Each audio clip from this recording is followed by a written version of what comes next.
안녕하세요. 임용수 목사입니다. 오늘 우리가 함께 나눌 말씀은 이사야서 43장 8절로 13절입니다. 우리 함께 보겠습니다. 눈이 있어도 보지 못하고 귀가 있어도 듣지 못하는 백성을 이끌어내라. 열방은 모였으며 민족들이 회집하였는데 그들 중에 누가 이를 알려주며 이전 일들을 우리에게 들려주겠느냐. 그들이 그들의 증인을 세워서 자기들의 옳음을 나타내고 듣는 자들이 옳다고 말하게 하여 보라. 나 여호와가 말하노라. 너희는 나의 증인, 나의 종으로 택함을 입었나니 이는 너희가 나를 알고 믿으며 내가 그인 줄 깨닫게 하려 함이라. 나의 전에 지음을 받은 신이 없었느니라. 나의 후에도 없으리라. 나 곧 나는 여호와라. 나 외에 구원자가 없느니라. 내가 알려주었으며 구원하였으며 보였고 너희 중에 다른 신이 없었나니 그러므로 너희는 나의 증인이요 나는 하나님이니라. 여호와의 말씀이니라. 과연 태초로부터 나는 그이니 내 손에서 건질 자가 없도다. 내가 행하리니 누가 막으리요. 아멘. 네, 오늘 말씀의 제목을 하나님의 증인이라는 말로 해봤습니다. 여호와의 증인이라고 하면은 어감이 안 좋을 것 같아서 하나님의 증인으로 했습니다. 바로 10절에서 나 여호와가 말하노라. 너희는 나의 증인, 나의 종으로 택함을 입었나니. 네, 하나님께서 우리들을 하나님의 증인으로 또 하나님의 종으로 택하셨다는 말씀인데요. 또 얼마나 또 감사하고 또 영광스러운지 모르겠습니다. 네, 원래 이 말씀은 하나님께서 이스라엘 백성을 향하여 주시는 말씀이다. 우리가 먼저 1차적으로 그것을 생각해야 된다고 그랬었죠. 지금 이 말씀의 상황에서 왜 하나님께서 이스라엘을 하나님의 증인이라고 말씀하시는가? 지금 이 상황은 바로 법정에서 하나님께서 이 소송을 하시고 있는 것과 같은 상황입니다. 법정에서 어떤 소송을 할 때 이 증인이 굉장히 중요합니다. 지금이야 이제 과학 수사 또 많은 증거들을 또 비교 분석해서 이제 법정인 판단을 내리는데 옛날에는 고대 시대에는 어떤 그런 증거를 분석하고 또 찾아내고 이런 것들이 쉽지가 않았었죠. 그렇기 때문에 이 증인의 증거, 증언이 가장 결정적인 역할을 합니다. 그래서 성경에서도 바른 판단을 위해서 증인을 세우는데 또 한 사람이 아니라 꼭 두세 사람 그 이상의 증인을 세워서 올바른 판결이 내려지게 하는 겁니다. 그래서 이 증인의 그 증거가 굉장히 결정적인 역할을 한다. 그럼 도대체 뭘 가지고 지금 이 법정인 소송을 하고 있기에 이렇게 증인을 세우는가? 바로 9절에서 열방은 모였으며 민족들이 회집하였는데 라고 하고 있습니다. 그래서 그들 중에 그들이 그들의 증인을 세워서 자기들의 옳음을 나타내고 듣는 자들이 옳다고 말하게 하여 보라. 즉 민족들, 열방들과 이제 하나님이 법정인 소송을 하고 있습니다. 또는 그 열방의 또 민족들의 이방 나라들의 신들과 법정인 소송을 하고 있다고 볼 수도 있겠고요. 바로 그 세상 나라들은 그 신들이 그 민족들을 구원을 하고 그래서 그 민족들이 우리의 신이 우리를 구원했다 이렇게 말할 수 없다라는 뜻입니다. 물론 사람들이 나름대로 우상을 섬기면서 자기들의 신들이 건져냈다고 하지만 사실 우상은 헛것이기 때문에 이것은 성립이 안 되는 말입니다. 하나님께서 지금 말씀하시는 것은 그 우상들 중에 어느 누가 미리 구원하겠다고 알려주고 구원을 한 적이 있느냐. 그러나 하나님께서는 미리 알게 하시고 또 그리고 그것을 성취하심으로써 그리고 그것을 체험한 그 하나님의 구원을 체험한 바로 이 백성들이 하나님의 증인이 되어서 우리 하나님이 우리를 구원하셨다. 이것을 증언하게 하시는 겁니다. 그럼으로써 하나님이 옳으시다. 하나님만이 참 신이시다라는 것을 증명하신다라는 거죠. 바로 그 일을 위해서 하나님께서 이스라엘 백성을 택하시고 증인으로 세우시고 또 그들을 구원하셨습니다. 또 구원하시기 전에 선지자들 통해서 하나님의 뜻을 계시하시고 또 그 계시하신 뜻을 성취하신 거죠.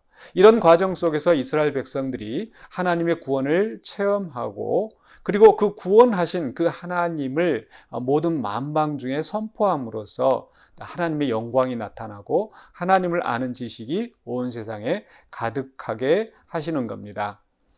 그래서 하나님께서 이스라엘을 증인으로 택하시고 나의 종, 나의 증인이다 이렇게 세우셨는데 그런데 문제는 이 이스라엘 백성들이 과연 어떤 존재들인가? 8절에서 이렇게 시작합니다. 눈이 있어도 보지 못하고 귀가 있어도 듣지 못하는 백성을 이끌어내라. 누구를 두고 하시는 말씀입니까? 바로 이스라엘 백성이죠.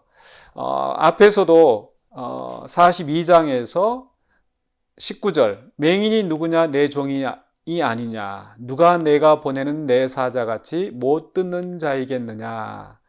바로 하나님의 백성인 이스라엘 백성이 하나님을 알지 못하고 깨닫지도 못하면서 또 하나님의 구원을 작정하셔도 거기에 마음을 두지 않는 이 백성들, 바로 눈이 있어도 보지 못하고 귀가 있어도 듣지 못하는 백성을 이끌어내라 하시는 겁니다. 참 아이러니합니다.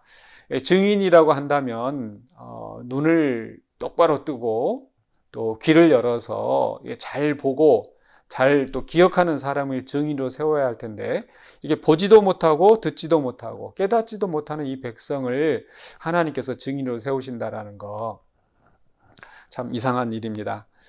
근데 왜 하나님께서 이렇게 하실까? 오히려 하나님은 이 낮은 자들을 세우셔서 또 교만한 자를 부끄럽게 하시고 또 그 과정 속에서 하나님의 영광을 더욱더 강하게 나타내시는 것 같습니다.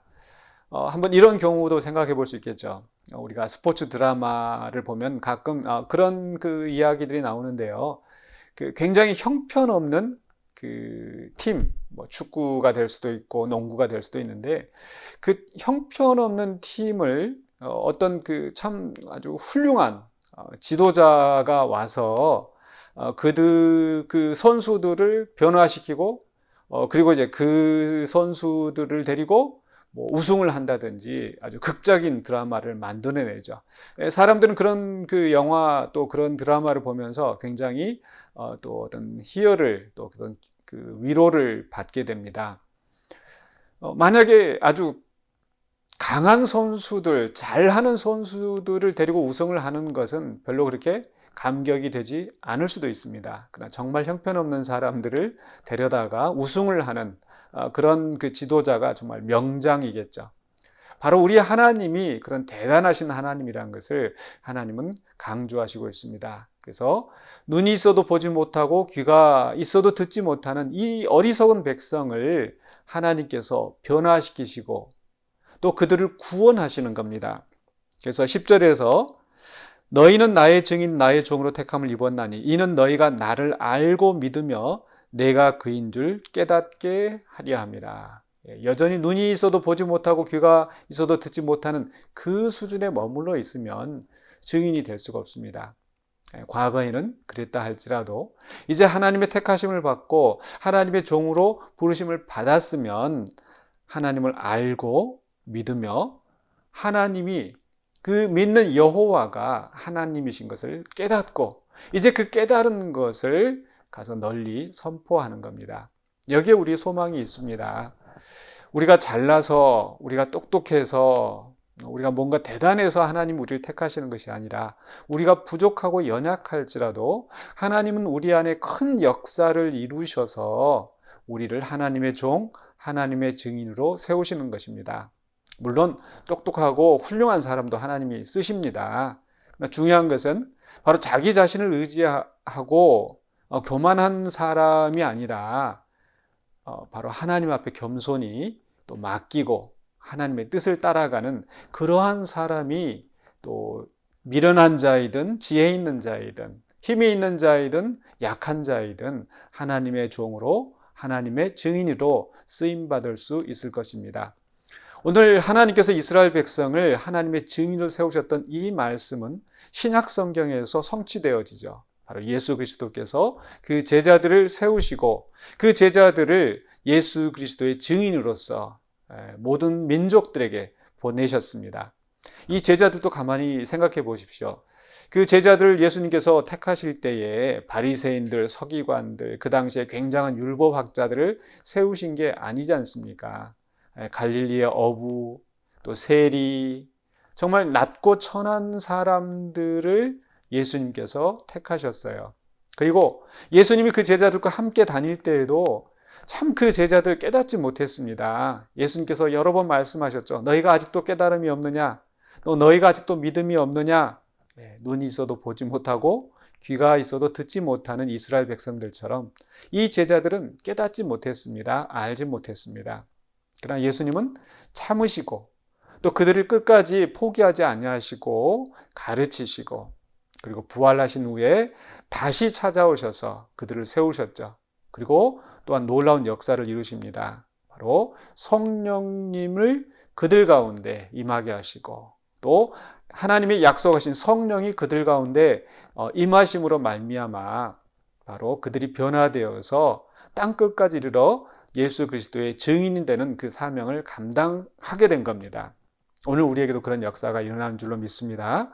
그래서 우리 자신의 힘이 아니라 우리의 지혜가 아니라 하나님이 주신 능력으로 또 성령의 함께 하심으로 우리가 증인된 바로 제자된 예수 그리스도의 제자된 그 사명을 감당하게 됩니다. 그렇기 때문에 오늘 또 우리가 우리 자신을 바라보지 아니하고 하나님을 바라보며 또 예수 그리스도 또 성령님의 역사하심 가운데서 우리에게 맡겨진 사명을 온전히 감당하는 저와 여러분이 되시기를 주의 이름으로 간절히 축원합니다. 기도하겠습니다.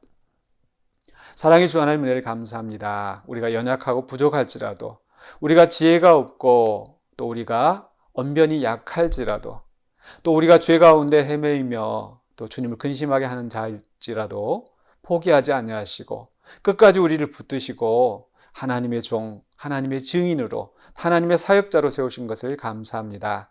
이제 우리를 세우신 하나님의 그 은혜에 감사드리며 또 주님 나라가 이 땅에 이루어진 그 소망을 바라보면서 우리에게 맡겨진 바 그 사명을 온전히 감당하며 나아가는 우리가 되게 하여 주시옵소서. 예수 그리스도 이름으로 기도하옵나이다. 아멘.